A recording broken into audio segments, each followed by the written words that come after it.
Right, Pearl, you'd be called the female Andrew Tate. How do you plead? Well, I take it as a compliment. People think I'm insane because I don't think women should vote. I had this realization. The men are smarter and better at everything. Women have been told what we want to hear our whole lives. From a historical perspective, women are pretty bad.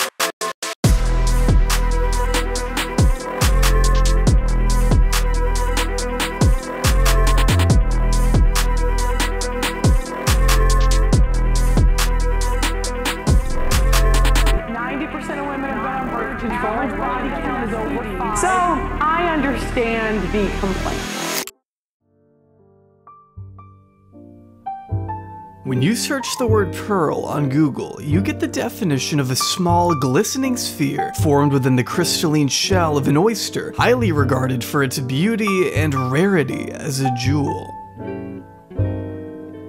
But if you search pearl on YouTube, you get this. What up, guys? Welcome to the Just Pearly Things YouTube channel. Today, I want to talk about why women are dumb, how women lie. Realize that the only way we can be great at things is under the authority of a man. JustPearlyThings is a 26-year-old YouTuber, TikToker, and social commentator with a knack for anti-Semitism who isn't afraid to give her opinion on the appearances of teenage girls, all in an effort to promote the red pill, a community I pray will one day fade into deep obscurity. My husband's texting me. He wanted me to tell you that we will have our daughter ready for you as a virgin. These influencers, alongside Pearl, can be recently seen advocating against the 19th Amendment. I don't think women should know. Huh? I don't think women should know. Lord Jesus, keep on going. Making bold claims about what women really want. I swear to God, this show has made me believe I think women like to be cheated on. And pushing to criminalize a person's legal option to get divorced. Oh, actually, I think we should ban divorce too. Yeah, I think that should be banned.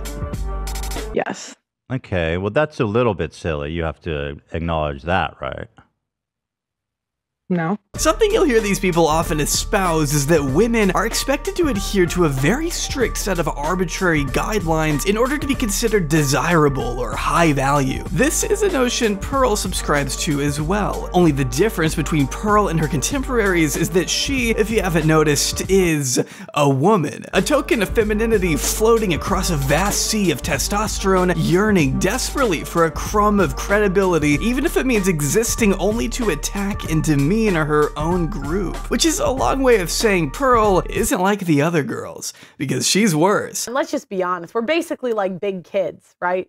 That can just be propagated and like you can push us to do things. By feeding into the delusions and biases of the most annoying people on the planet, Pearl gets to go viral on Twitter, book primetime television interviews, sell painfully uncreative merch, and produce some of the laziest, most unedited content I've seen in my life. Maybe you guys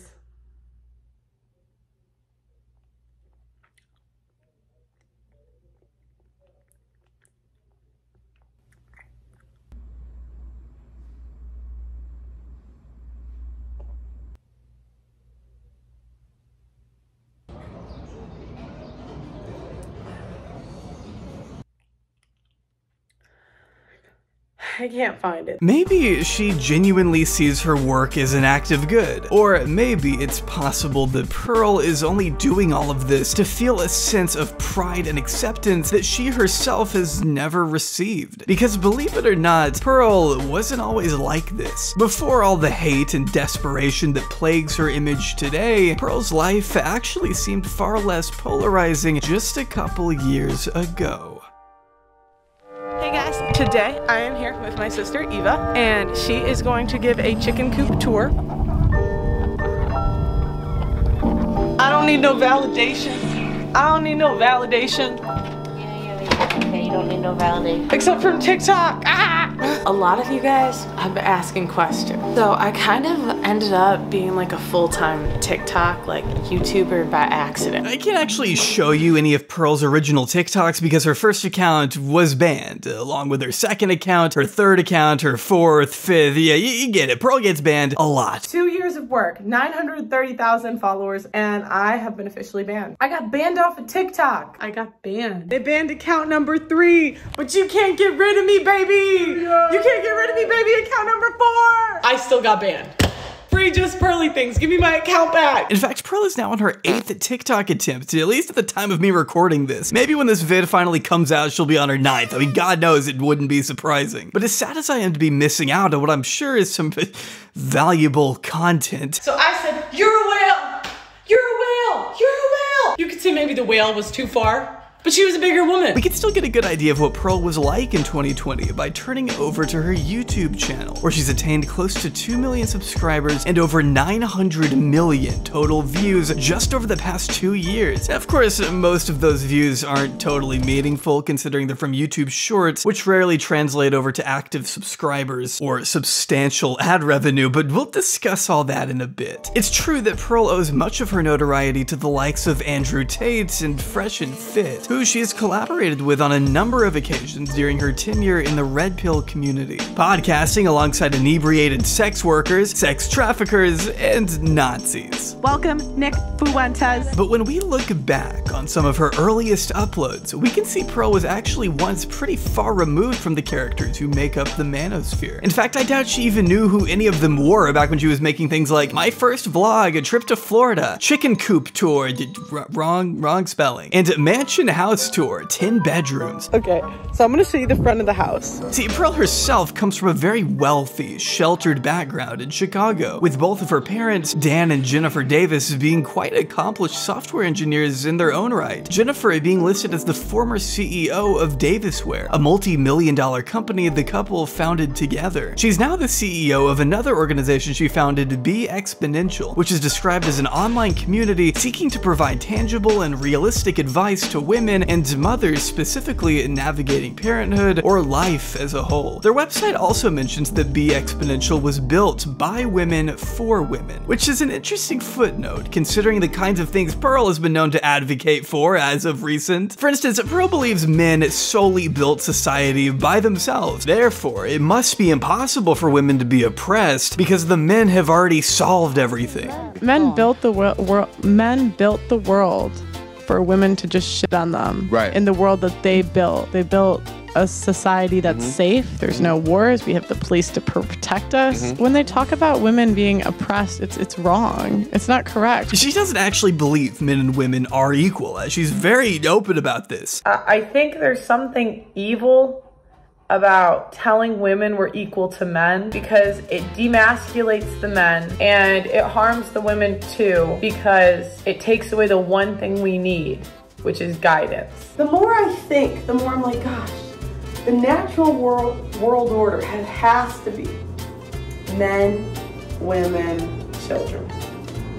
Maybe government, I haven't decided, I have to think more about that one. The men we reproduce with must be superior because they create everything important. It doesn't seem like we really do much if we don't follow the natural order of the world and we're left to our own devices. So maybe I'm just a sexist. Are my eyebrows good, guys? So there's no reason for them to have equal roles in society, I guess. In fact, Pearl believes women tend to do more damage by being in the workforce. Whenever we take over an industry, we just like ruin it. It's so sad. We'll like base everything off our feelings and like add an HR department, take away the competitiveness of industries. In the last 100 years, women have really taken over education. And you know what happened when we took over education? Everyone got dumber. Now they have a teacher and a teacher's aide. 2 women cannot teach the way 1 man used to teach. That's how bad it is. That's why I don't think therapy works when they're women. Like, women are just gonna comfort you. They're gonna tell you what you wanna hear, where men will tell you how to fix it. But the problem is, like, women, we never wanna fix it. Like, actually fix it. Yeah, maybe ban women from the police force. If women's jobs disappeared tomorrow, society would probably be fine. But if men's jobs disappeared tomorrow, it would be rough out there. Yet here is her own mom, essentially proving her wrong, having built up a number of successful organizations, written a best-selling book, and still managed to look after and provide for 10 children all at once. Though Pearl has also attempted to weirdly diminish her mother's accomplishments and role in the company, insisting she was never the CEO, despite Jennifer's website claiming the opposite. She may have also accidentally admitted to her parents committing fraud, but that's besides the point. Wasn't your mom the president? Was she the leader of the company? What was you're researching my family now, huh? They might have titled it one thing or another. They did that to get some grant from the government or something. I don't remember.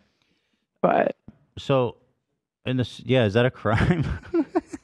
Yeah, you probably shouldn't say that on air. The main takeaway here is that Pearl got to experience a lavish childhood as a result of her parents both having high-paying jobs. In fact, one of the times Pearl first blew up was thanks to a TikTok she made about a giant water slide her dad bought her and her siblings. Yeah, some people just live a completely different life than the rest of us. Now I know why she thinks a Lamborghini costs 50 grand. But this was Pearl's first taste of online stardom. A glimpse into a life where she didn't have to work a corporate job with Konica Minolta selling printers, a position she absolutely hated. And it was literally like the worst sales job of my life. Like, I hated it. I hated it so much. But if she had never sold printers, we never would have gotten these wonderful song parodies she posted to LinkedIn. We just took a DNA test, turns out we're 100% the best, even when we're going crazy, cause we do see problems, that's a human in us.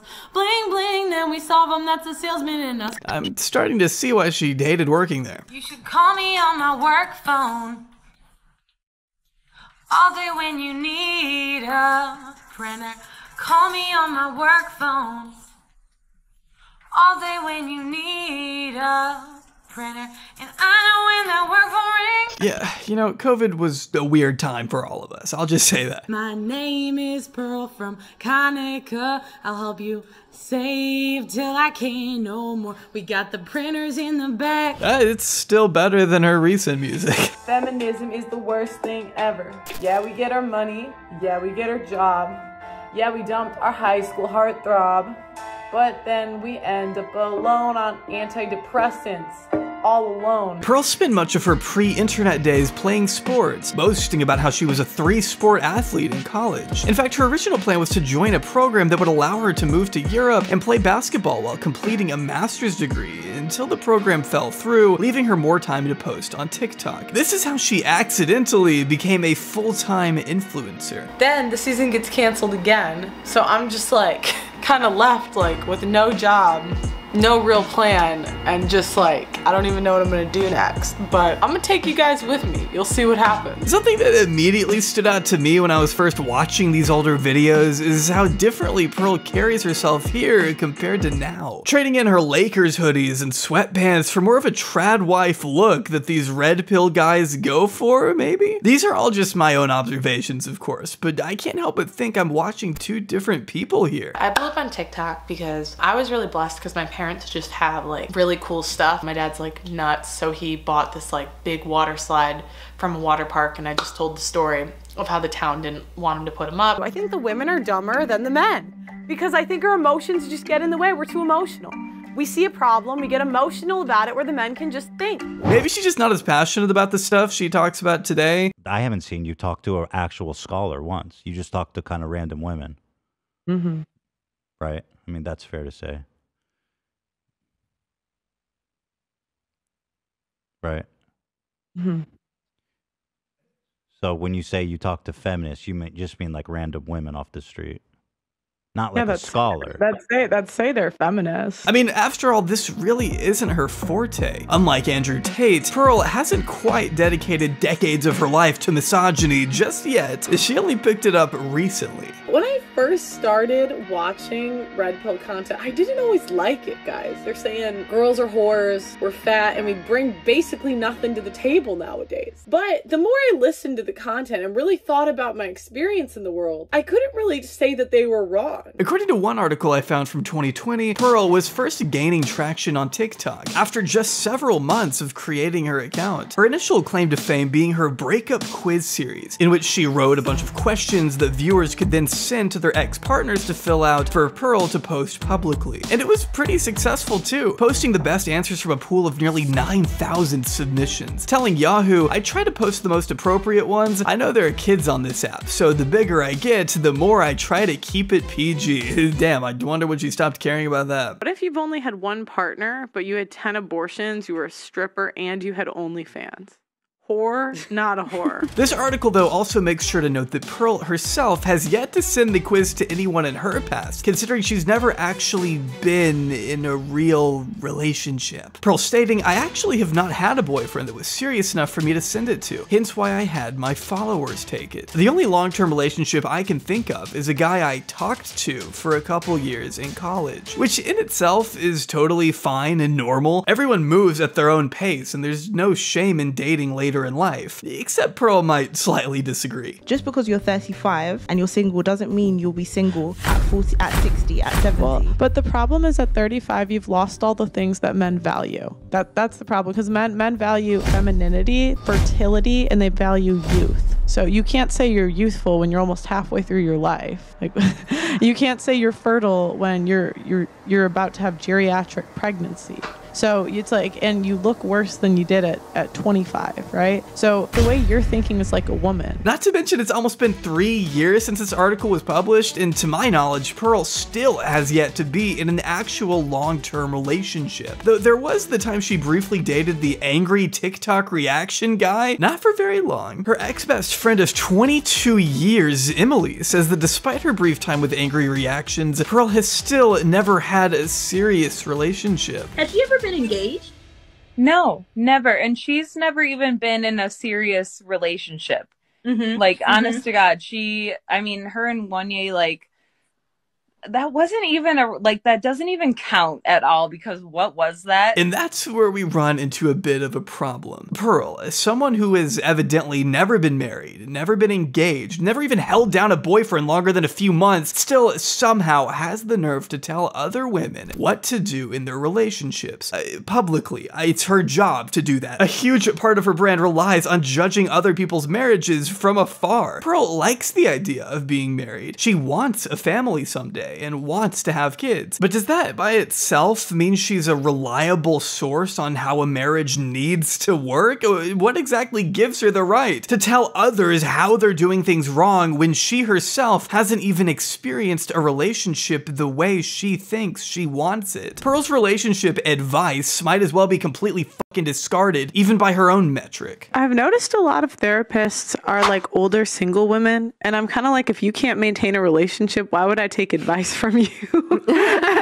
This is just something I've noticed. Yeah, like, why would I take advice from you if you can't maintain a relationship? As Pearl continued to solidify her position in the dating community on TikTok, she eventually discovered a man named Kevin Samuels, another influencer who rose to prominence around this time for his videos on relationships, which were a tad bit on the controversial side. But if you have made it to 35 years old and you're unmarried, you are a leftover woman. It's cheating when you do it. You're cheating. We don't. We just have sex. Women like you die alone. Okay, maybe a bit on the controversial side. But this is who introduced Pearl to the red pill, name dropping him in a video for the first time in 2021, where she discussed several of his beliefs, specifically his philosophy on cheating. People cheat, right? Obviously, if you have more opportunity to cheat, you're more likely to do it. But it's just weird to me because when I grew up, like, my dad was never like that. See, a lot of this stuff was extremely foreign to Pearl, given that her dad never fit the mold Kevin Samuels often talked about in referencing men. Her dad never drank, never smoked, never cheated, so this kind of rhetoric coming from the manosphere was like a glimpse into a whole new world, one that Pearl was clearly willing to explore. This video in particular may seem from the title that she's challenging Kevin's beliefs, but she more so just kind of says a bunch of words for 5 minutes. I think a lot of people cheat because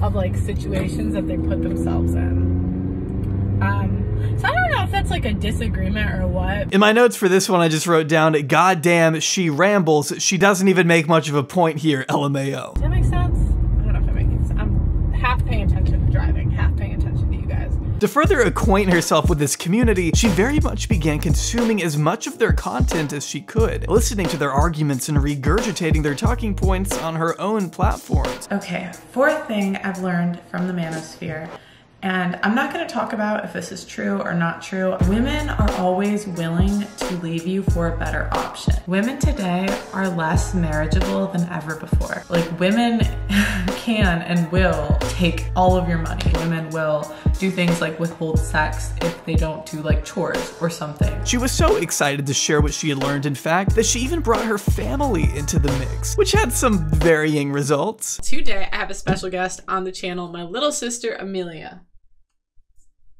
She's super excited to be here. I'm going to be showing her some of Kevin Samuel's savage moments because she was not willing to sit down for a full clip, so. Yeah, her sister does not give even a single fuck. Just please let her go. Do you think women get upset at men a lot? Depends. Do you think they say things like men are trash a lot? Do you think that's okay? Sometimes.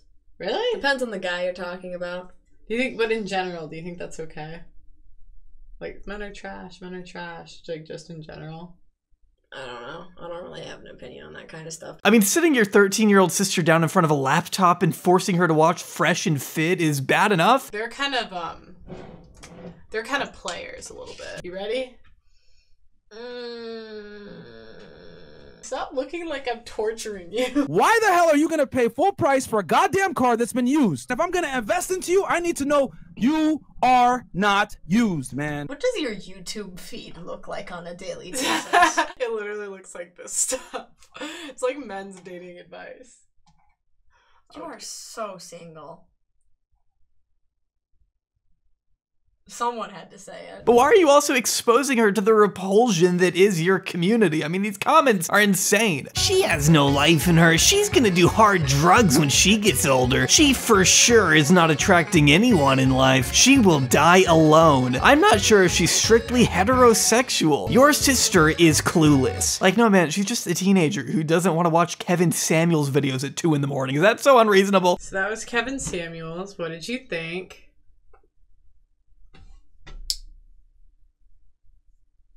Did you think what he said was true or false? I don't know. If I tried showing my little sister some of Pearl's videos, I think she'd deck me in the face. I prefer Kevin Samuel's to Fresh and Fit. I prefer Minecraft YouTubers. Watching Pearl try to get regular people on board with her new belief system is truly a sight to behold. A girl will only love a guy that's like the best she can get. But if she has a better option, like that makes more money, is more attractive, is like just a better all-around option, she'll leave her current like boyfriend or husband for them. Oh. I mean, just here you can tell her friend isn't nearly as invested in this conversation as Pearl is. Basically, the candy store analogy is like sex is candy, and girls get it right away. But most guys don't have access to sex till their late 20s, early 30s. Okay. So if you get married like before then, they think that like girls should put up with cheating, basically. I know. Because like it's not fair to the guys, because like now at 35 they finally put out their money right, they got to the gym for 5 years, did all this stuff, now they get to have sex with a lot of people. So why would they only settle for one? Well, then why did they get married? Come on, candy store analogy? If you tried saying that to any person who doesn't frequent incel forums on 4chan, you're gonna sound insane. When you have to keep telling your friend not to read any of what the chat is saying on your own live stream, you know you're cultivating a really awesome fan base. You can't read the comments. You can't read the comments too. Like, you can't. Oh. Which of course has only gotten better with time. 73% of these people don't think gay people should adopt. 76% think trans people should be institutionalized. I mean, what the fuck are these questions, Pearl? It's no surprise that when you confront someone in the real world with these kinds of talking points, you don't get much of a positive response. Are women really that smart? I think we're all equal. Oh, you think we're equal? I think the men are smarter.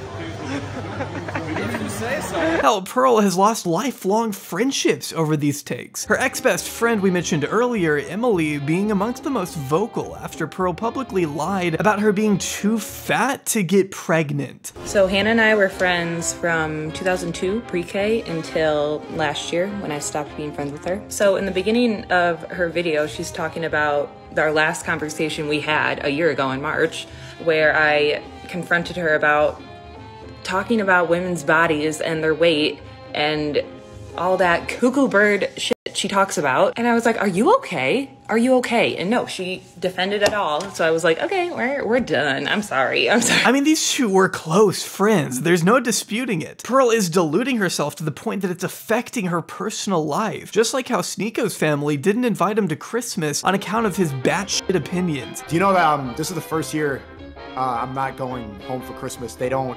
I have a blue hair woke family, kind of like you, and they don't fuck with my politics at all. I mean, it doesn't take a blue hair people to not want to fuck with your politics. Like the It's never got to the point. It's never got to the point where I've been like uninvited for Christmas. I hate to break it to you, but normal people don't give so much of a shit about chronically online manosphere garbage, like whether or not women should give back their rights. In reality, these conversations are so inherently ridiculous and inconsequential compared to what the average American is dealing with. We're living in a country where 30 million people are without health insurance. Millions of already employed people are having to work multiple jobs just to put food on the table. Almost half the population can't even afford a decent home. I mean, you see how these conversations Pearl wants to have are kind of silly? Yeah, I get the irony of me sitting here making a video on her, but my brain is broken. So of course I'll indulge her arguments a little bit. I just want to be sure that we're keeping this whole mess in perspective, at least. Like, man, people are just trying to make it through the day. The last thing anyone wants to do is listen to JustPearlyThings tell them what age disqualifies women from finding a partner. Who cares? Also, asking this person about age probably isn't the best idea. What the fuck was she cooking here? Not that it's literally any excuse that she's doing this, because what she is doing, I can't even put into words how disgusting it is. But I've known her since 2002. I do not think she thinks that way. If she does, fuck her all over again. I don't care. But I don't think she does. I think she does it to rev people up and to get more views and to get more money. So all that to say, I'm curious to see once she does find a husband and find a man, is she gonna keep this act up? Because is she gonna find somebody that shares these exact views with her?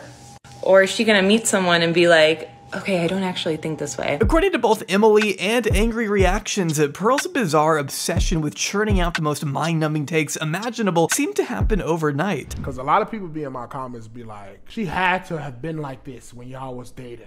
Bro, no, she wasn't at all. She was not like this, bro. I mean, we know she used to be normal-ish. What happened then? How do you go from making such innocuous vlogs with your family to outright pandering to the lowest form of men on Twitter with no shame? Well, without making any unreasonable assumptions here, we know from Emily that Pearl has been consistently fixated on finding a boyfriend in the past, staying up late into the night, and poring over all the numbers and information she could possibly find in hopes of finally attaining a high-value man of her liking. It's honestly like sad because she was always trying to figure out what could she do to get a husband. I always told her that she did too much research. She was always online, like looking up relationship facts and stuff like that, and she would be up late like doing it. And I'm like, just stop. Yeah, just stop doing that. Like, let's just naturally look for a man. Which again, is fine. Everyone deserves to find love. Except I don't know how she expects to do it when this is how she advertises herself to the public. Now, I'm not gonna sit here and pretend I know exactly why she pivoted so hard to red pill content. We simply don't know the definitive reason as to why she's so susceptible to the manosphere. And oh wait, there is a reason and she said it herself? Oh, okay. Or even girls still ask me, like, how can you listen to this man? And I have one answer for you. Low self-esteem. Yeah, that's real. Her answer to the question, why do you listen to this sexist trash, basically boils down to, oh, it's because I hate myself. From a young age, I haven't thought highly of myself. I never thought that I deserved a lot, to be honest. I never thought of myself as a queen. And I never thought of myself super highly. I'm gonna just be honest here. From a young age, I was what you call humbled, okay? Most of my friends, right, were generally like more attractive than me. I was never the hot friend. Most guys, even the average guys, they would ask me about my friend first. And if that didn't work out, then they would come crawling to me. So, yeah, I would say low self-esteem. That's the main one. And yeah, being humbled. That's why I can listen to manosphere content. This to me is an extremely telling moment, if not a pretty sad one. It reveals how Pearl truly sees herself, and how all the hate and misogyny that the manosphere offers actually confirms all the loathing Pearl has always reserved for herself deep down, which I honestly can't help but pity. When you view yourself with such a little regard as a person, and accept that this must be just who you are, your life becomes so one-dimensional and boring. I mean, who wants that for themselves? This all may sound harsh, but it is so hard to talk about Pearl's content without also seeing how deeply intertwined it is with her own self-image. Her entire persona screams insecurity and desperation, to the point where she has been widely coined a pick-me girl by just about everyone. And you can't blame them, because being a pick-me is in the very nature of the character she portrays. Permission? I want to give him permission, but if I chose to go down the path of high-value man, I would know that it's a possibility, and I don't think I would want to ruin an entire family over that. If I was super in love and I had children with a man and I was really, really in love with him, he was a good man overall, I think I'd be lying if I'd say that I couldn't get over it. We should try to give men grace. I think that's part of relationships. That's part of life. Like, I think if a woman cheats, she's trying to leave you. If a man cheats, yes. just like it's like a handshake. Yeah. I think we can all agree Pearl needs to chill the fuck out, and maybe she can do so with today's sponsor, Vance Global. Vance Global specializes in manufacturing only the best CBD on the market, using all natural ingredients which you can find listed next to each product on their website, along with certified lab testing sheets for ultimate peace of mind, which I especially appreciate given that in today's market, you want to make sure that what you're getting is legitimate and safe. Legitimately safe. Safely legitimate? I don't know what I'm saying. I just took one of these things, okay? Shop for a multitude of both gummies and carts ranging from Delta 8 to HHC, or just good old-fashioned CBD for when you feel your blood pressure spiking too high because you're trying to sit through nearly a 4-hour podcast featuring a brain-dead misogynist and a Nazi who's afraid of sex. And hey, even if CBD isn't your kind of thing, or you're not at the legal age yet, why not stop by the merch store and pick up one of their brand new hemp hats that can barely fit my weird, misshapen head. They'll probably look better on you. So head over to vanceglobal.com right now and use code JAWBRY for 20% off your order, or JAWBRY30 for 30% off subscriptions on both initial and renewal orders. It helps the channel, so be sure and remember codes JAWBRY and JAWBRY30 at checkout. Or don't, I don't give a shit. Huge thanks again to the wonderful people over at Vance Global for supporting what I do and supplying me with enough CBD to get me through the rest of this video. Yeah, but so this is the perceived value of the women. And you know, maybe this would be the value of the women if we were virgins and offered men like 7 children. But the actual value is more like here. You know what? No, that's a little too high. I'm gonna make it lower. Perceived actual. Pearl uploads multiple times a day to her channel, which means we get clips like these on an incredibly frequent basis. Fat chicks have way more complications. They have a harder time getting pregnant. So if a traditional man wants children, he can't pick a fat chick. They're like, okay, if she's already chubby in her 20s, then I have a lifetime of, you know. It is exhausting just how dedicated this woman is to embarrassing herself on such a public level. I mean, just look at these thumbnails and titles, man. Men are not interested in modern women. Modern women got schooled. Modern women will never understand this. I am not shitting you when I say the words modern woman have appeared in over 600 of her titles over the past year alone. So yeah, you could say Pearl has tapped into her own little niche, which is pretending she knows everything while saying absolutely nothing. You go from an 80%, and people dispute these numbers left and right, but you go from an 80% chance of a happy marriage with 0 partners to a 20% with 5+. In one clip titled Pearl Drops the Mic, Pearl blamed birth control for turning women into hoes before going on to say no-fault divorce laws have allowed these evil women to ruin their families because social media has convinced them they deserve men they aren't hot enough for. Which might make some sense if you have the dating maturity of a 14-year-old boy, otherwise this just sounds like a lazy mess of assumptions and painfully broad generalizations of women who get divorced. Birth control allowed hoes to be hoes. The provider, the hoes don't pick the provider, they pick the Chad. Then no-fault divorce allowed the hoes to leave. Then the government funded them leaving.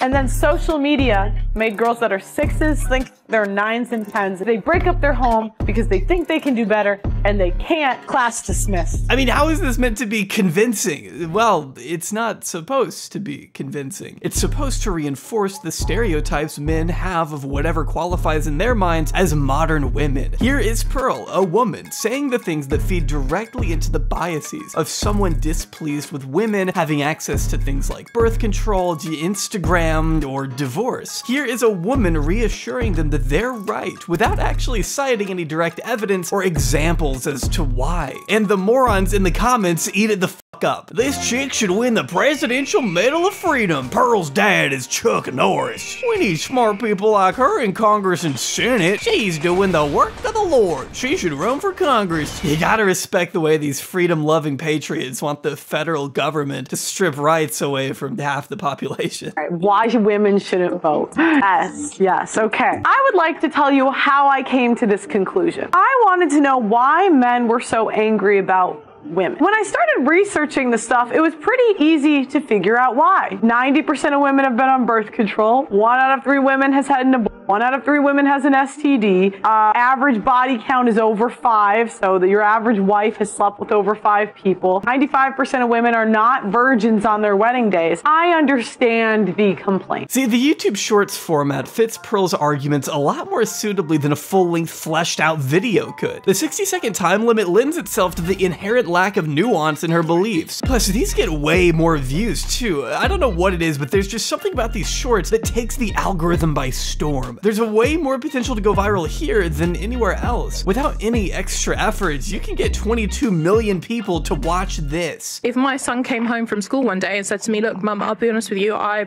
think I'm gay, I would take it on and I'd be open. What if your son came home and said, I think I'm black? Well, I mean, obviously, obviously, I'd have to sit him down and be like. So you don't think if he thought he was the opposite gender, you might need to sit him down and tell him that he's well, that's what I said. I mean, I would listen to him. Yeah, so if you got that one, she didn't actually destroy the woke woman as the title insists. She just changed the fucking subject entirely. Multiple times, too. How is acknowledging a difference between race, sexuality, and gender owning anybody in this circumstance? Hey, Mom, I think I might be gay. Are you black? That's not the same thing. Oh, okay, so now you want to change your gender. Are you even listening to me? Wow, children sure are dumb. I also love the way she sits there in silence as if she just made some epic clapback that left the room speechless. Like, no, they're speechless because what you just said was so mind-numbingly stupid, they're in literal awe. It's honestly pretty inspiring to think someone could be so confidently wrong on so many things. I think we can see pretty plainly that when Pearl isn't pulling random shit out of her ass, she's deliberately neglecting context to prove a point. Like, for example, here. As you can see, even Piers Morgan still has the awareness to call Pearl out for ignoring the fact that many women, back when it was illegal for them to vote, were still willing to take less opportunity because that's what they had been conditioned to accept. And instead of rebutting this with anything specific or concrete, her counter just does more to reinforce his point. I found out that only 5% of women wanted the right to vote.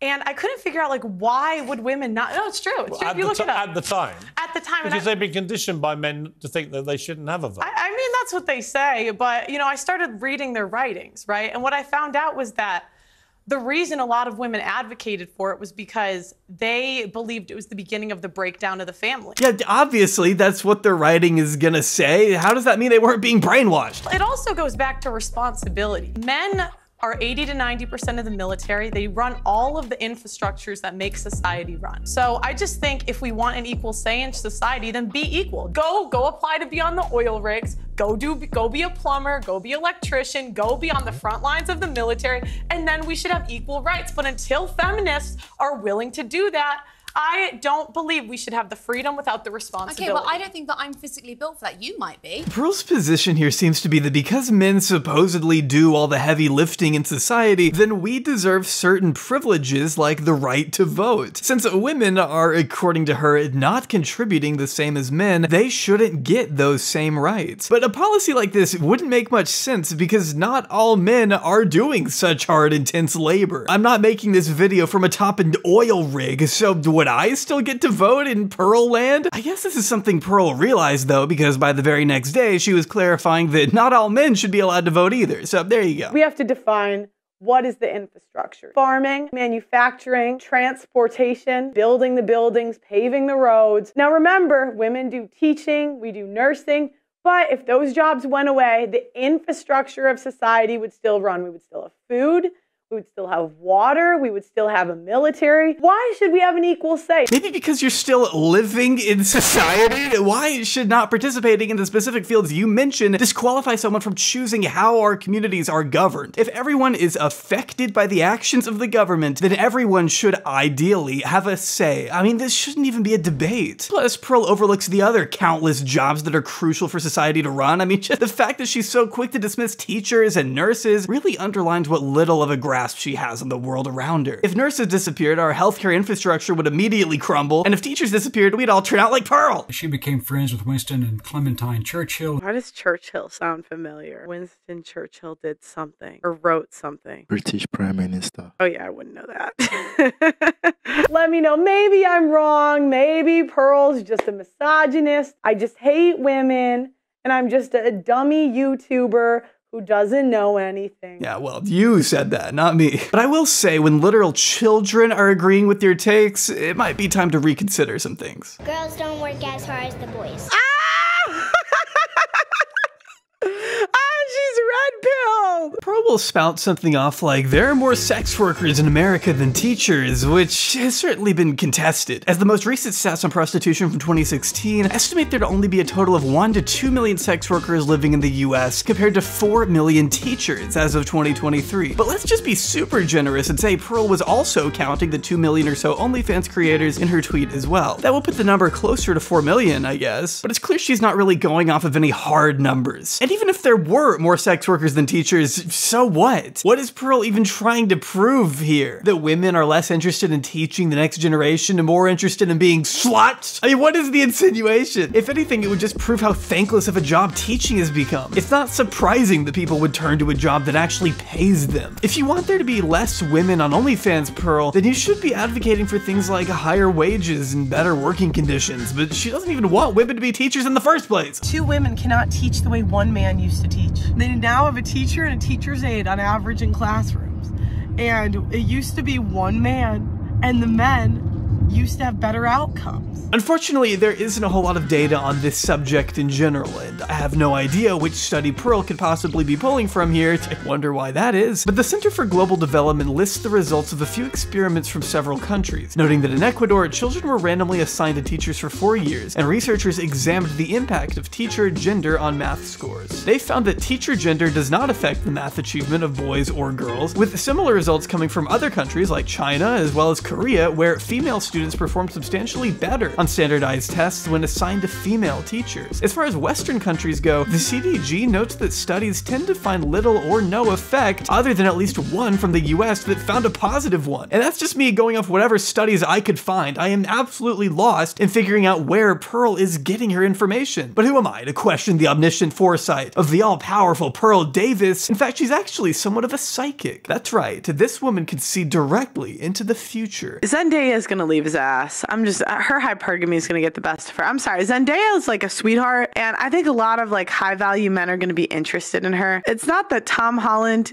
isn't a high value man, he is, but I just think more high value men are going to be interested, and I think she's going to go for it. I give it 6 months. To know the exact inner workings of a celebrity's private dating life is certainly an impressive talent to have. And what an amazing fountain of knowledge Pearl is. Except she's so far removed from reality, it makes me a little worried. Just take her incredibly weird and intrusive video here, where she speculates on Tom Brady's divorce from his wife Giselle, once again blaming their separation on the fact that Tom was making less money playing football than Giselle did as a supermodel. Giselle and Tom divorced last year. Now, there are a couple warning signs that a woman is going to leave your ass. Number one is if she out-earns you. Most women have a modern mindset where they think they are better than a man because they out-earn him. Man, you don't know the reason for their divorce, so what are you even saying? This is something Pearl has suggested in the past, that women who out-earn their husbands tend to leave them. That's one of the #1 predictors of divorce. If a woman out-earns her husband, she is more likely to leave. But there's a reason Pearl doesn't cite any sources when she says things like this. According to sociologists from the University of Wisconsin-Madison and the University of Pennsylvania, the divorce rate for couples married in the 90s with female breadwinners has fallen to just 4% higher than those with male breadwinners, which is a massive improvement compared to couples married in the 60s and 70s who were 70% more likely to divorce when wives earned more or the same as their husbands. Marriages with female breadwinners are actually succeeding way more today than ever before in the past, but that's not the kind of context Pearl would give you because it doesn't fit her overly simplistic view of the world. By ignoring the circumstances around a set of data, Pearl will often use real numbers to arrive at a faulty conclusion that fits her narrative. Not to mention there's basically zero indication that money played a role at all in Giselle leaving Tom Brady. Back in reality, Giselle has stated, sometimes you grow together, sometimes you grow apart. When I was 26 years old and he was 29 years old, we met, we wanted a family, we wanted things together. As time goes by, we realized that we just wanted different things, and now we have a choice to make. And that's basically all we know. They've otherwise kept things pretty private for a reason, and I don't think we should know anything more than what they're willing to share, nor is it appropriate to speculate. And it certainly isn't appropriate to manipulate their story to fit your own agenda in front of 500,000 people. Now, why is it rumored that they divorced? Oh, he was working on his career too much. But the funny thing is, if the men were not working on their careers, we would not want them anyway. And what you can see is this is a control tactic of modern women. The way Pearl is speaking here, you'd think Giselle hates Tom with a burning passion, which is completely untrue. As she stated herself, she still loves and wants the best for her ex-husband, hands down, going on to say that rumors circulating about them are actually very hurtful and the most ridiculous thing she's ever heard. Pearl also refuses to believe that Tom could have possibly done anything to warrant Giselle initiating a divorce, despite there not being enough reliable information to indicate that. She's just pinning total blame for a situation she doesn't understand onto a woman because that's what's most convenient. And then she has the nerve to craft an entire narrative in an effort to generalize more women. I mean, do you see a problem? Like, this is what she does. He can do everything right and his wife will still divorce his ass.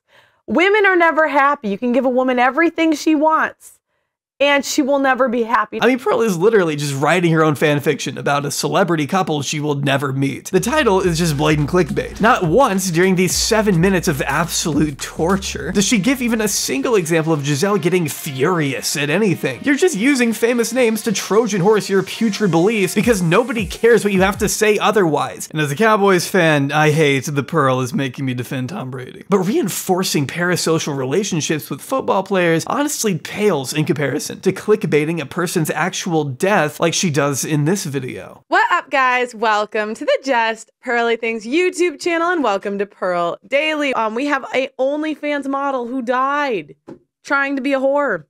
Yeah, that is actually how the video starts. Never mind the fact that she wrongly labeled this lady as an OnlyFans model, as there is nothing in the news to confirm that. She was an Instagram model who tragically lost her life in 2017 while under the influence. She leaned herself out of a moving car that her friend was driving and hit a lamppost. It's an absolutely horrific situation. And of course, that's not something she should have been doing, but she also didn't deserve to lose her life, as Pearl's thumbnail implies. I mean, her family lost a loved one, and Pearl can't have any respect for them. Pearl mentions this situation in the title and thumbnail in a 54-minute episode of her podcast. Yet only 2 minutes are spent at the very end actually discussing what happened. And when we finally do get to that part, Pearl's commentary is just this. You know, we're so addicted to attention these days. Women are addicted to attention. She became so attention addicted that it literally led to her death. And we see case after case after case. We see this as a trend, a growing trend.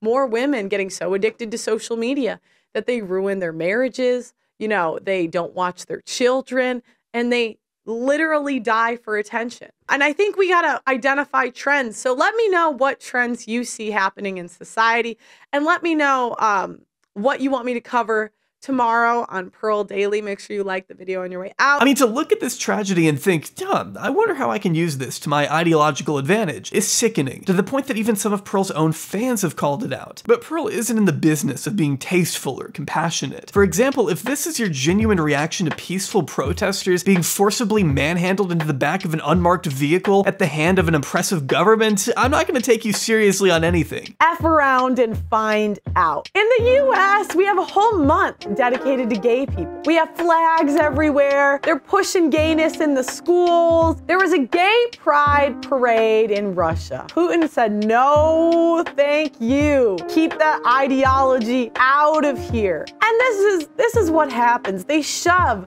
the LGBTQ plus down your throat. Shoving their agendas down our throats by holding a fucking sign? Are you really that threatened, Pearl, by a person standing? These people didn't choose to be oppressed. They're trying to be recognized for who they are. They're embracing their true selves in the face of a very real, legal, and physical danger, which is leagues more courageous than anything Pearl could even dream of doing for herself. China has also shut down the Beijing LGBT Center, the last large LGBT organization in the country. I really think the US should take note. She's unironically advocating for the imprisonment of people on the basis of something they cannot change, which is some Nazi shit, Pearl. That's just some Nazi shit. I hate to break it to you. Where is my straight pride?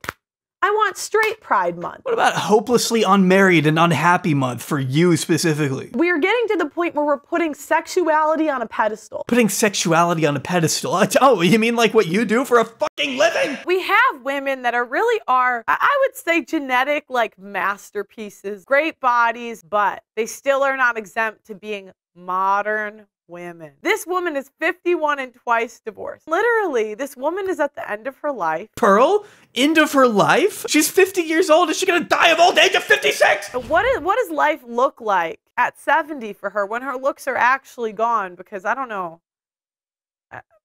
Maybe she'll look good at 70. I don't know. Yeah, you don't know. That's the whole point. Pearl's ideology insists that unless you marry young and begin popping out as many babies as you can physically muster, you aren't living up to your full potential as a woman. I mean, for fuck's sake, she suggested prosecuting anyone who does OnlyFans. I was thinking if they made OnlyFans illegal, the influencers couldn't do it so openly. I reserve the right to prosecute you. By painting with such broad strokes, she's obviously ignoring the population of women who do manage to be happy in spite of not starting a family of their own. Maybe not everyone wants to wear trad dresses and cook for their husband instead of following a career path of their own. Although you definitely can do that. No one should ever stop you from living however you want to live. It's childish to assume everyone wants exactly what you want. Yet Pearl, either willfully or otherwise, simply refuses to accept that there are women out there who are content with straying away from the rigid, conventional guidelines she considers to be natural and necessary for society to function. I mean, isn't that what Pearl's doing? She's self-sufficient enough without a man, I thought. I literally think that if I didn't have my dad helping me with like, the YouTube channel, I'm a woman. I would just like, flop and just like chill out. Oh, well, never mind. But it's not like every woman on earth needs a man to help them build a basic fucking bed frame from IKEA. I'm sorry, but I'm floored by this tweet. This is the single easiest piece of furniture to build, and you're saying you need someone else to come in and save the day? Oh my god, pick yourself up, Pearl. Why would you admit to that? But she can barely go on one podcast without telling on herself, without revealing just how limited her perspective on the world really is. Despite making it her entire brand, Pearl doesn't really know what guys look for in a partner. She thinks she does, but that's because she's either hanging around the wrong people or just projecting again. Seriously, what do women bring in 2022 that is special? Nothing. Do most women have a cookbook? Do most women really know how to cater to a man? No. Are most women virgins on their wedding day? No. So what do most women bring in 2022 that is special? But I mean, is that truly all she believes women can offer? Virginity and a cookbook? What about companionship or guidance or communication or I don't fucking know, love? Why do the things that make women so valuable in the eyes of Pearl always boil down to simplistic things like cooking and sex? I promise you, that's just not what all people care exclusively about when looking for a partner. It's also interesting she keeps coming back to the concept of being a virgin considering she isn't one. This is probably too far, but imagine, okay? You could go to the gynecologist to prove your virginity on your wedding day, right? And there was some sort of like prize, like $10,000, $5,000, whatever like a lifetime of child support would cost. You just put that for virginity on the wedding. Doesn't the sanctity of marriage also rely on the woman being a virgin, so you wouldn't be able to get married? What do you mean? Well, you've spoken quite openly about how you're not a virgin, and so if you want to preserve that sanctity of marriage, then I just think that you're upholding standards that you don't actually live by. Yeah, this is such a recurring theme for Pearl. Take her video, Should You Wait Until Marriage Masterclass, where she pulls out a whiteboard and scribbles down a bunch of incomprehensible notes on virginity and aging and whatever else Pearl likes to dwell on throughout the day. In most cases, virginity is the most valuable thing you can give to a guy. It is so powerful. Like that is the most beautiful gift you can give to someone. However, there are times when your virginity doesn't count. Jesus, Pearl, you sure that's your dominant hand? Men aren't lining up to date fat chicks. A dude will take an OnlyFans model with 100 bodies before he takes a fat chick. I'm sorry, I don't make the rules. She loves to say that she doesn't make the rules, but I'm pretty sure that's exactly what she's doing here. You can literally watch her brain struggle to invent bullet points on the spot here, and none of it's planned. None of it's based in any underlying data, at least none that she cites here. It's all just whatever Pearl can think of off the top of her head. Point number 3, your virginity doesn't count. If you're ugly.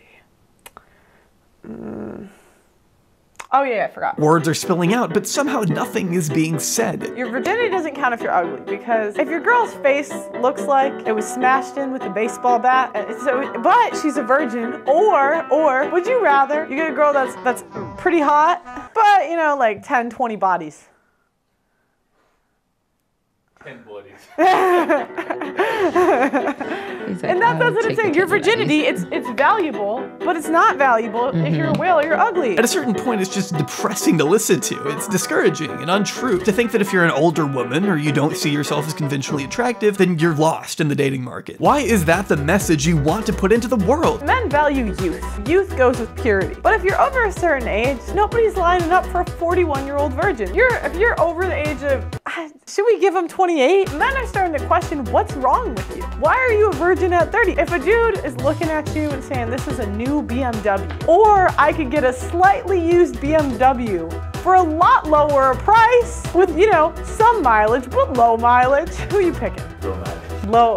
Right. Because it's like the outside is pretty, but the inside is just yucky. I'd be sad if someone like my sister was watching this and taking Pearl's words to heart here. And yeah, I mean, of course, by the end of it, she's comparing women to cars. Where have I heard that before? Every single one of my cars, there is a scenario in which I prefer that car over the others. The same applies to women. Like, one bitch can cook. When you're hungry, you call that bitch. You want a blowjob, you call that bitch. You want a you call that bitch. The house needs cleaning, you call that bitch.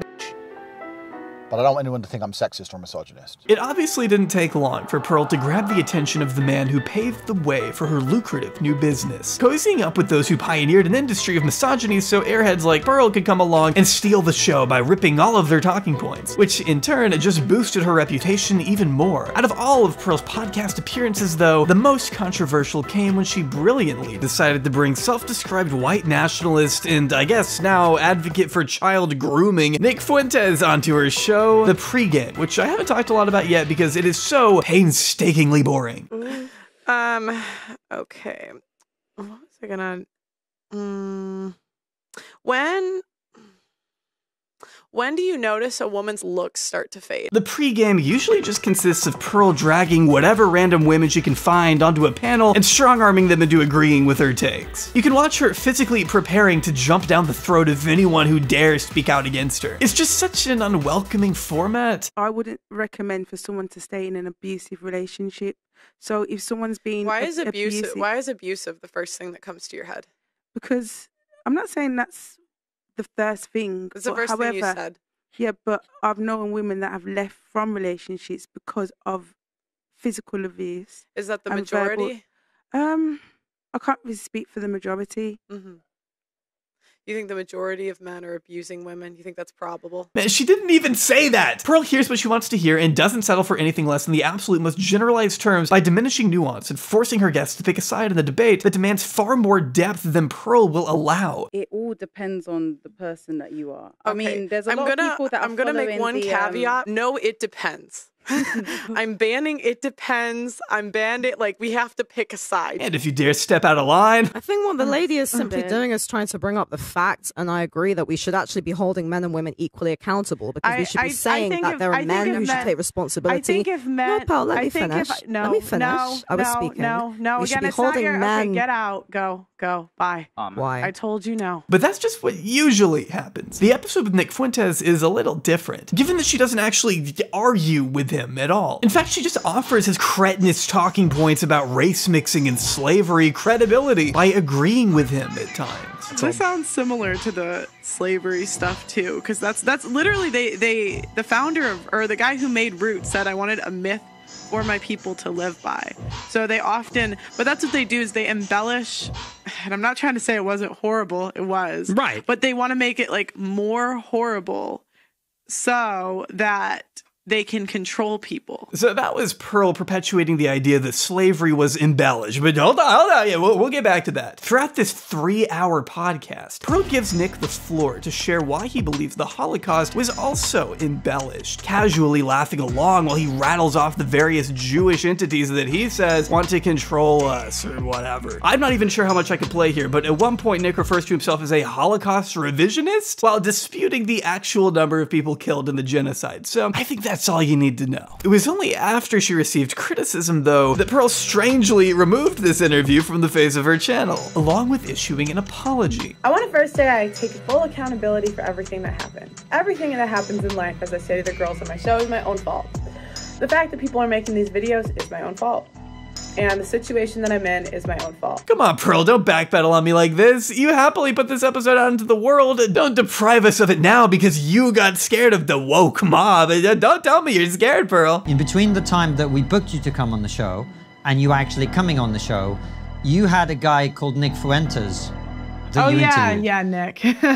Yeah, you had him on, and then you took that interview down and apologized. So what happened with that whole thing? Oh, I can't talk too much. There's like legal things going on. There's legal things going on. Yeah, there's not with Nick, but just but there's I have a video coming out about that whole thing. So you guys have to wait for the video. That video dropped a month later, where she seemed to issue a full retraction of her original apology, and instead opted to go even harder against her critics. But what led to such a sudden and massive change of heart, I wonder? She was willing to take accountability before realizing how beneficial it was to appease the audience of Nazi sympathizers she's garnered, reinforcing this new position a month later by calling Nick a nice guy, actually, and a great guest. Nick, he's a nice guy. Yeah. He's a nice guy. I think he's got some crazy opinions, but yeah, he was very nice on the show. And a lot of the stuff he was talking about, I didn't really know. Like, have I studied the freaking Holocaust? No, I don't know. Okay, but if you admit you aren't capable of pushing back against literal Holocaust denialism, then maybe don't have him on the show. I don't know. It's just something I thought of just now. But I will say, I did not find Nick to be racist. My staff actually did not find him to be racist. Okay, roll the clip. I said to her that it wasn't a good idea having Nick Fuentes on there, and I said that he is a racist, bro. I don't wish luck to racists. Oh, I'm not racist. Yes, you are. Yes, you are, Nick. Yeah, I am a little bit racist. So I did know that he was a known racist. Anyway, what were you saying, bro? And in fact, in your apology, you said that he said racist things. Well, there's a video coming out about all of that. His argument is more about culture. It's easier if you date someone in your culture. She was like being a bit like combative to him, and to me, he was just like kidding. Oh, he's just kidding. I forgot. Yeah, he's kidding. I mean, this is a guy who built his career railing against race mixing. So it's like you have this line that goes all the way up to you, and then after then your kids, grandkids, great-grandkids, and then they're going to be like aliens. But hasn't that always happened in history? Like they would kill. That's what they would do. They would kill the men and take the women and the children, and then they'd have kids with those women. So it's like, yeah. I'm not saying that. Good comparison. And your line of defense is that he was just kidding when he said this to your co-host. Hey, the Italians don't claim you. You're the one dating a black guy. The Italians don't claim me. They don't claim you. Incredible. He was really polite. He showed up on time. My opinion is that he was polite overall. He was a good guest. Now, as long as he was nice and showed up on time, I guess it's okay that he thinks slavery was embellished. Not a big deal, right? He did a panel and he spoke about his opinions on race mixing, and a lot of people agreed with him. Okay, but that doesn't change whether it's racist or not. When he spoke about it on the show, it was more about culture than race. This is another moment where I cannot tell if Pearl is being dumb or disingenuous. If we look through Nick's career as a public figure, we see pretty plainly why he has an issue with dating outside of one's own race, and no, it doesn't have to do exclusively with culture. He was also denying the Holocaust, from what I remember. Look, yeah, I'm not with that. Wow, what a wacky, silly guy. What a goofy little goober he is for denying the Holocaust on your show, Pearl. I feel like I'm slowly losing consciousness watching this interview. These guys are talking to her like she's in 3rd grade, and yet she still can't understand the gravity of endorsing a neo-Nazi to her fans. Plus, her comment sections on the clips that she hasn't taken down look like this, so you can't deny that Pearl is sending some people his way. Well, what I'm a bit confused about is you did a whole apology. But it sounds like you're not. Stop asking me about this. And this is all just another great example of Pearl having to reap what she sows. Sure, she has a lot of fun saying all these ridiculous things, but when it comes to actually being confronted by them in any meaningful way, well, that's where the cracks begin to form. We saw it a bit during the course of this interview, but not to the extent as when she made the mistake of walking into the lion's den with Ethan Klein a couple months later. Okay, can you hear me okay now? Yes, I can hear you. All good. Okay, good. Yeah, we fixed it. Hi, how are you? Your feed looks good. You sound good. Thank you. I'm good. How are you? Ethan's approach is pretty effective in the sense that he stays calm and asks common sense questions that lead Pearl to expose the ridiculousness of her own arguments without him having to actually do much. Pearl's half-baked opinions kind of speak for themselves. Like her stance on divorce, which is so completely devoid of research and compassion that she's forced into conceding that, yeah, I guess one-sided physical abuse could warrant a divorce, but that's it. Divorce should otherwise be strictly illegal across the board in a just society. But obviously, even that position is complicated and stupid. If it's one-sided physically abusive, okay, fine, divorce. We can allow divorce for those exceptions. But I've even talked to people that work at like abuse centers, and they say that the majority of abuse is mutual. So it's not just one side's hitting the other; it's like mutual. So but it's not healthier either.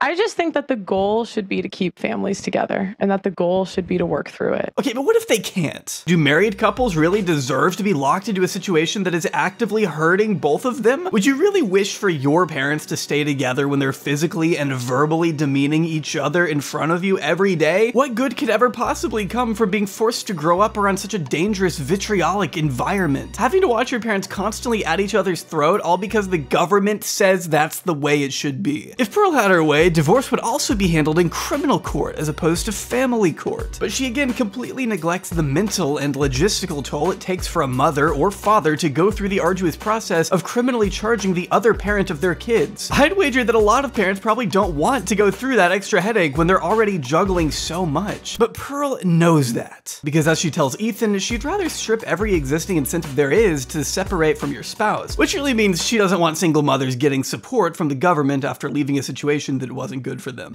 Well, I think you first have to get rid of incentives that incentivize like women to leave families. So, like, you know, for example, child support, alimony, I'm not really a fan of those. She makes it clear that she wants as many legal hurdles as possible to discourage divorce, even when there is one-sided abuse happening. But Pearl lives in a fantasy world where wives are leaving their families in droves for financial gain, completely ignoring the copious number of studies that show, actually, most women on average end up in a worse financial position after divorce compared to men. The reason I think women leave more is because we're incentivized to do so to the point we're paid. They're paying women to leave. Again, if you're gonna say something so extreme, you better be ready to defend it. But as Pearl has shown time and time again, she just isn't able to do that. But they want to make it like more horrible so that they can control people. So in what way was slavery made to seem more horrible than it was? We were talking about, and I don't really want to go into this too much. Yeah, I bet you fucking don't. But just wait though, because Ethan doesn't let up, twisting the knife and forcing her to confront her own statements on slavery. Oh, but do you agree with that premise that slavery was embellished, or no? I think that there are parts that are under embellished and there are parts that are over embellished. I think it just depends what we're talking about. That's so interesting. I've got to know what was over embellished about slavery. Just like one example, I'm dying to know. You can just feel the tension in the air. Pearl has got to be regretting every life choice she's made up until this moment. I mean, just look at her face and look at Ethan's face. He knows he got her. Pearl squirms around the question a bit longer, trying to get out of it by pivoting to the book she read. Yeah, I just rather, I mean, I was talking about a book that I read. But unable to wiggle out of the hole she dug for herself, she resorts to calling foul play in a desperate move to make Ethan seem disingenuous, when in reality all he's done is use her own words against her. I'd rather not get into this, so I'd really just rather not. Okay. No, but slavery being embellished, that's so interesting. There are certain facts that we're not allowed to talk about. Like what? Yeah. And I was kind of hoping this was like a good faith interview. Okay, she just said parts of slavery were over-embellished in this very discussion. The only person she has to blame here is herself. Ethan is apparently acting in such bad faith that he literally gives her an opportunity to disavow what she just said. And even then, she can't do it. She can't do it. I don't know why. Just disavow it then. Just say, I don't think slavery was embellished. I mean, that's super easy. That's like a layup. Do you agree? You know what I mean? I think there are certain facts that you're not allowed to talk about. I don't really want to talk about it today. Again, there are certain facts you're not allowed to talk about, and I don't really feel like getting into it today. She can't simply admit that slavery wasn't over-embellished because she's a pandering hack who has to rely on the support of socially inept, brain-dead anti-Semites who will drop her the second it becomes convenient. That's why she's so careful with her words here. It's pathetic. I'm communicating in the interview that I'm quoting an author. Thomas Sowell compared Barack Obama to Adolf Hitler. Do you like that analogy? That's the author you're quoting. Every time she tries to deflect to Thomas Sowell, there's a litany of things he has written that you can use as an example to discredit him. So even when Pearl is trying to shirk accountability, she still gets questioned for even listening to this guy in the first place. You also said George Washington was viewed from his slaves like a father.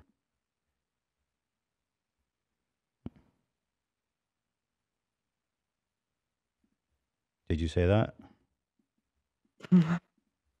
I don't remember. I think like if someone's a great and powerful man in history to the point like they're talking about him hundreds of years later. Did he own slaves?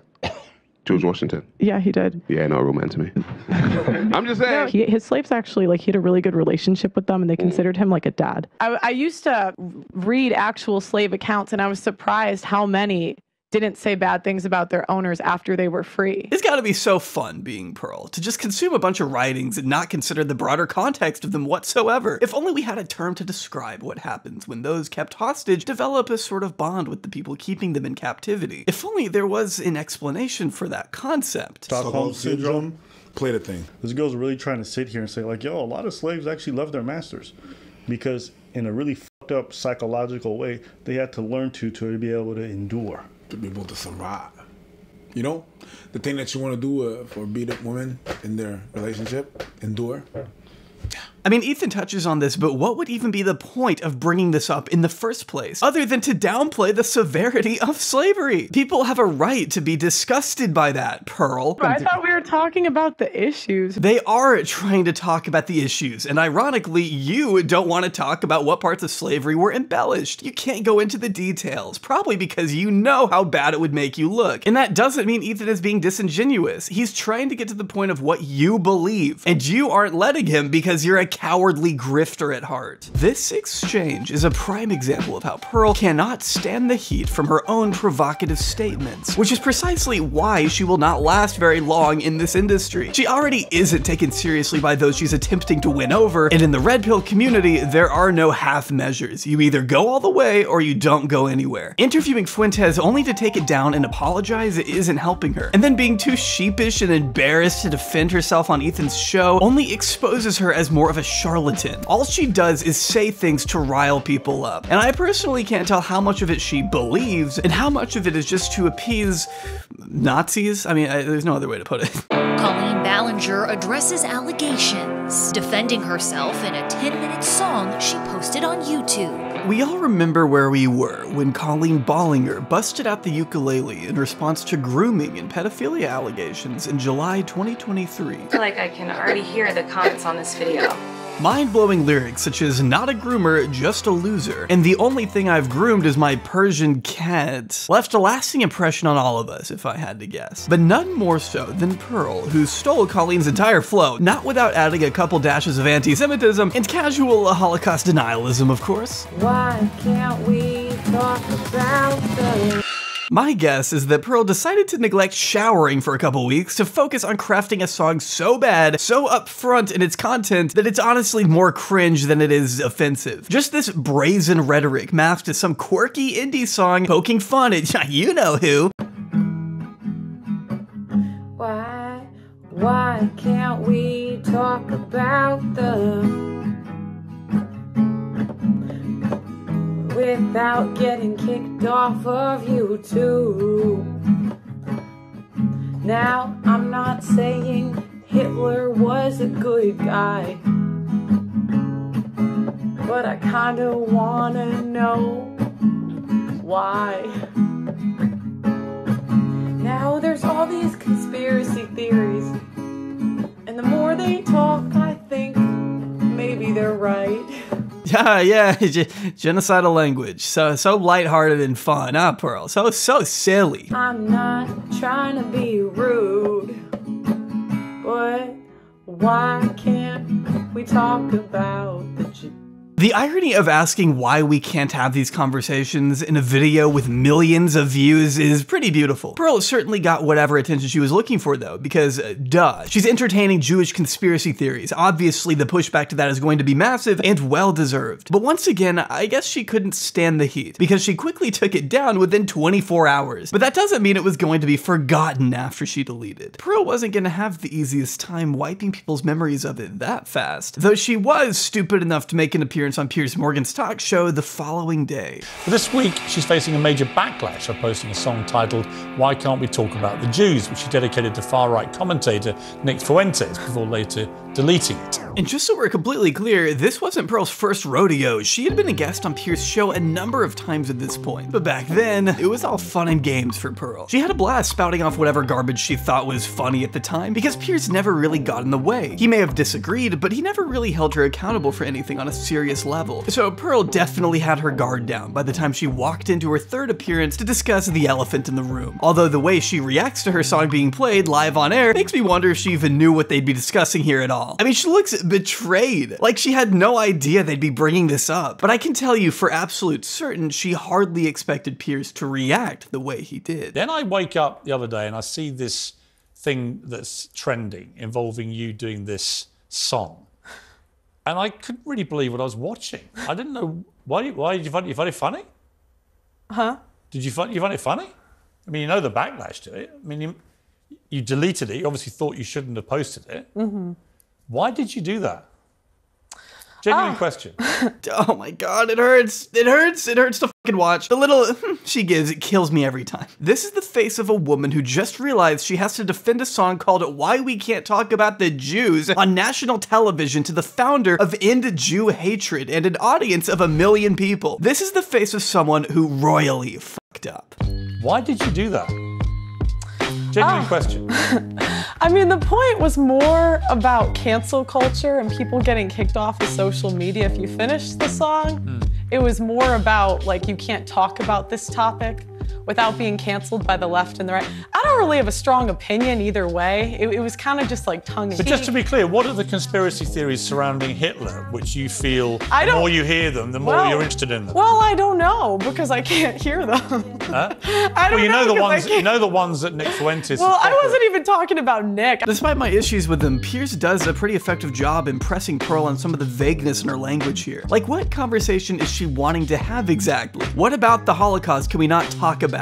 But we can't even have the conversation. What is the conversation you want to have? Without being canceled by the left and the right. But what the point is any speech. No, I think it's not any speech. It's not any speech. What is the conversation about Hitler and conspiracy theories and the Holocaust that you want to have? I don't want to have any conversation. My lane is feminism. That's what Well, you're singing about Adolf Hitler. Can I finish? Yeah, but you are singing about Hitler. Also, maybe I'm crazy or something, but not having a strong opinion on Hitler is still kind of having an opinion on Hitler. I don't really have a strong opinion either way. I'm all for nuance, but there are some topics that are just black and white. Anybody that wants to speak on social media to be able to speak about what they want to talk about, including Holocaust without denial, getting banned, whatever they want to talk about, including Holocaust denial. If they want to talk about that, as long as they're not inciting violence. Her own position on this contradicts itself. She believes you should be able to say whatever you want on social media unless it incites violence. But I would argue Jewish conspiracies have historically incited pretty much exactly that, so she's just full of shit. Pearl knows damn well the song was never about having honest conversations. Even deeper into this discussion, you can tell she isn't taking any of it seriously. She thinks women shouldn't vote, women shouldn't have the right to divorce. She thinks that women shouldn't be able— Who the f wants to listen to this anyway? It's just so juvenile and annoying. The thing about Pearl that she clearly doesn't seem to realize is that she is able to say just about whatever she wants online. She can have whatever gross conversations she desires, but the consequences are a whole different story. It's the consequences Pearl isn't willing to deal with. She can't handle the repercussions of her own statements, which is why she went on an embarrassing multi-tweet cryfest about Piers Morgan after the show. Why does Piers Morgan believe in censorship with a platform called Uncensored? Hashtag when uncensored becomes censored. You did an incredibly stupid thing with your now deleted Hitler video. As I said to you after our interview, own your mistake and apologize for the offense you caused Jews. Or ignore my advice and be condemned as Kanye was for pulling similar anti-Semitic stunts. Your choice. Apologize to the woke mob or be deplatformed like Kanye. Is that a threat? She said to thunderous applause. I'm still waiting on my questions about freedom of speech. Piers Morgan team also told me I couldn't go on the show to discuss other topics if I didn't do this general discussion around free speech. Wops. I wish I could emphasize into words just how many times they told me and my assistant they were trying to build a relationship and not an attack. Piers is on your side. He believes in freedom of speech. Is that fair, honest journalism? They set up their guests and lied to me about who I was debating till right before and falsely defamed me as anti-Semitic. I'm not anti-Semitic, but the word but should never come after a statement like that, by the way. I believe in the right to have all conversational online, no matter how offensive. But Pearl really isn't as committed to having these conversationals as she may claim to be. Pearl just wants us to give her arguments validity without actually challenging them. She doesn't want to be put in a position to defend herself. She just wants a platform to spew harmful narratives with no pushback. She's created a safe space for her and her viewers to be as virulently misogynistic and anti-Semitic as they want. Mind you, her original video was met with wide positive reception before she deleted it. And she only deleted it because she didn't want to have a conversation about it. Literally, according to her, she didn't want to deal with the headache. So you clearly felt bad about what you'd put up, or you wouldn't have deleted it. You accept that? No. You don't accept it? I just, you know, it's kind of a headache. I was like, well, it just seems like a lot of headache to me. Right. Why even become a controversial media personality who claims to embrace free and honest discussions about taboo subjects in the first place then? If you don't want criticism, then don't engage. Though as Pearl has stated, her ultimate goal is to create her very own talk show network, the Audacity Network, to function as the Fox News of YouTube, which I think we can all agree is a pretty solid premise. I mean, she already sounds like Fox. Invest in gold with Noble Asset Investments. You will also get a 24-karat quarter-ounce gold standard coin for free. I'm going to do something completely revolutionary. I've always known that this is something God has called me to do. The Audacity Network will make media for children, movies, etc. We will make alternatives for people that are sick of this woke bullshit. Media is not going anywhere. We should at least have media we could show our children that isn't woke and leftist. The investors we have are insane. There is a demand for a network that believes in gender roles, that believes in truth, a network that actually has the audacity. The Audacity Network will be bigger than Talk TV, mark my words. I'm building the best team in the country right now. You will not be able to stop us. Maybe the first network that exclusive pays in Bitcoin. Banger idea, Pearl. I'm sure that couldn't go wrong. The Audacity Network is going to be an openly Catholic network that promotes freedom of speech. No talent is welcome that goes against what we stand for. Okay, the Audacity Network is going to be the biggest network on the planet. It's going to rival mainstream media in 10 years, mark my words, which is something I'm personally very much looking forward to. We'll get to watch the Audacity Network build themselves up from under 2,000 subscribers and 0 videos to a massive media powerhouse that rivals Fox and CNN. In fact, she's already signed her first talent. Talent might be a strong word, but she signed this person. This year, I started a network. And what the network is it kind of like, the way I saw it was sort of like a TV network, but on YouTube, where we have different shows that we host and different...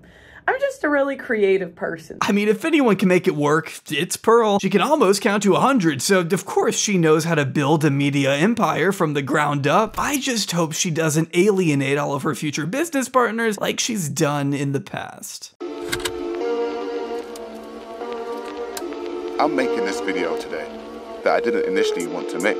But there comes a time when we're all at a crossroad and have to make a decision. Sarah Garvey is an independent influencer who runs in similar circles as Pearl. Eventually, he became the co-host of her show, The Pregame, after she relocated from Chicago to London. Garvey helped Pearl build a brand from the beginning. He played an active role in much of her content and considered her a friend up until March 2023, when he published this video accusing her of underpaying the people she signed to her network. Her previous one, not the Audacity Network, which hasn't really even launched yet. Now, Garvey was never signed to Pearl himself, but they were in talks for him to potentially develop a daily topical news segment for her show. This would involve a contract. The arrangement they discussed meant that Garvey would show up to her studio 4 times a week and work from 10 a.m. to 5 p.m., so about 40 hours per week. When asked about payment, Pearl supposedly told Garvey they'd split his ad revenue 70-30. That is 30% to Garvey and 70% to Pearl. I said to her, okay,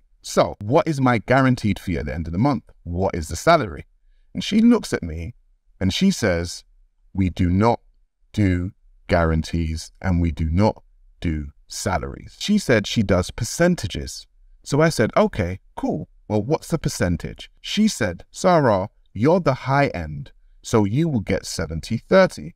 So I said, fine, okay, let me listen. 70% goes to me and 30% goes to you.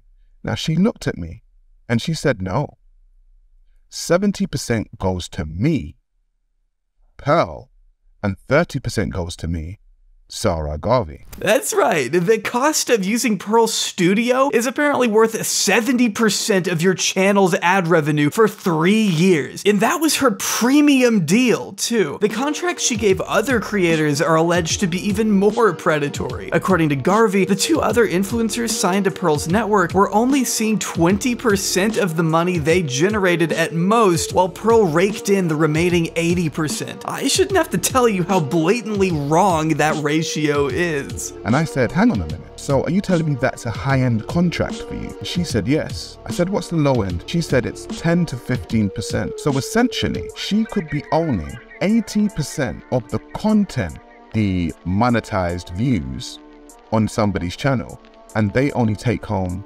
15% of the money.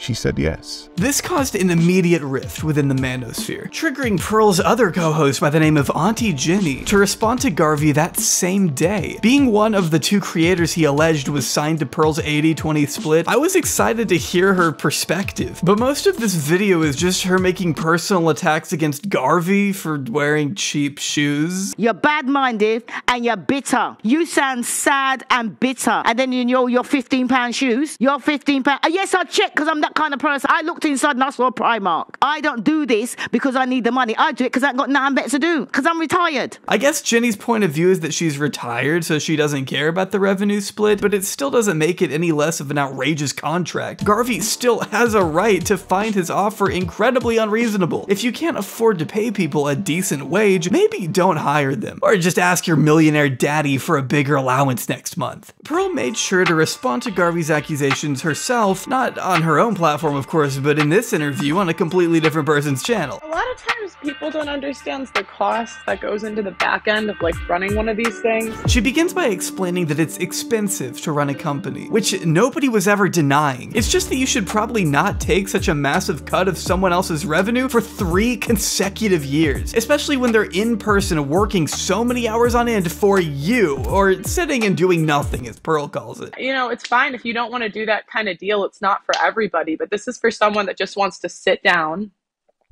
and do nothing and just come to work and film and not have to learn the equipment, not have to learn literally anything. I mean, just imagine if you heard your own boss talk that way about you. Turns out Pearl may be just as bad of a boss as she is a person. I could come up on here and put some personal stuff about him if I wanted to. You know, that certainly would not make him look good. But like, I'm just not gonna do that. Why did he turn against you? I've just found that the bigger I get, it's just like people kind of turn when they see an opportunity to like make money or... What an entitled, narcissistic response to that question. He turned around and left when he realized he could be doing better without you. You are the one pushing people away, Pearl. I'm looking for people that, like, I worked a year and a half for free because I just wanted it. You know what a predatory deal is? A predatory deal is a 7-year contract. So the time limit is what solely determines what's predatory? Whether it's 3 years or 7 years, it's still too long to adhere to such an unbalanced revenue split. Once again, you're avoiding the point of contention. Every person that I have is making more than they made before. So it's like, it's just really frustrating. Well, you know what I tell you all the time. F the bullshit, stay above it, and get back to fucking work. Do the thing that you are talented at. Yeah, the rest of this video is just this guy giving her advice that includes making her employees sign NDAs next time so they can't speak out at all. Make these people sign, sign to where they can't talk about the terms of the contract if they want to get into contract negotiations with you in the first place. Learn from your mistakes and then go from there. But the part that confuses me is that while Pearl maintains that these allegations from Garvey are false, she still admits that, well, the deal isn't for everybody. You don't have to take it if you don't want to. So are these claims about the revenue split made up or not? Why can't you address that head on, Pearl? Because apparently Garvey's remarks were so defamatory, you told Insider you were contemplating legal action. Probably because the false copyright strikes against this channel didn't work. Yeah, that's another fun thing Pearl likes to do, is silence her opponents by abusing the YouTube copyright system when nothing else is working. Not only is this a shameful, last-ditch resort when you're completely out of moves to make, but it's also very much against YouTube's guidelines. But I wonder if Pearl is even aware of that. I guess all will be revealed in court one day, supposedly, but by that point, it's hard to say if enough people will still care about Pearl at all. But I want to say one thing. Pearl will disappear. She will disappear, like many others before her, because this is something that's just a moment in time. She's like a train wreck. It's like a car crash.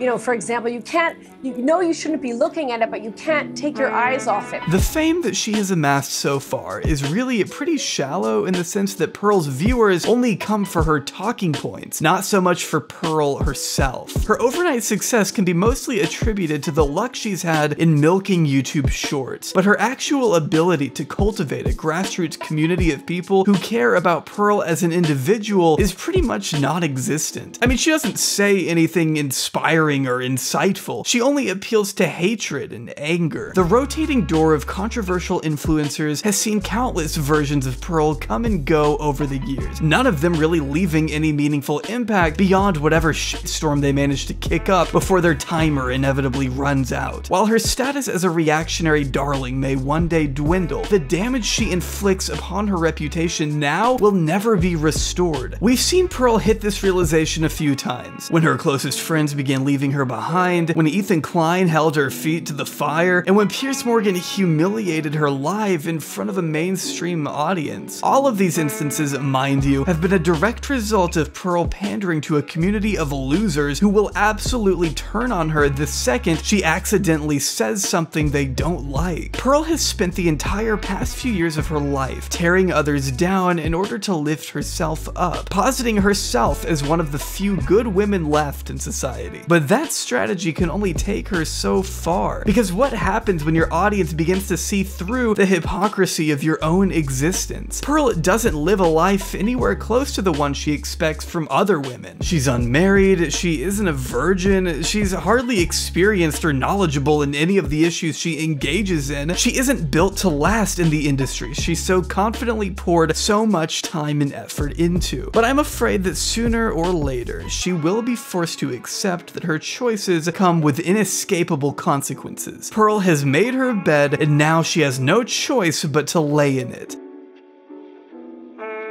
Assuming she can ever finish building it. Keep on, keep running.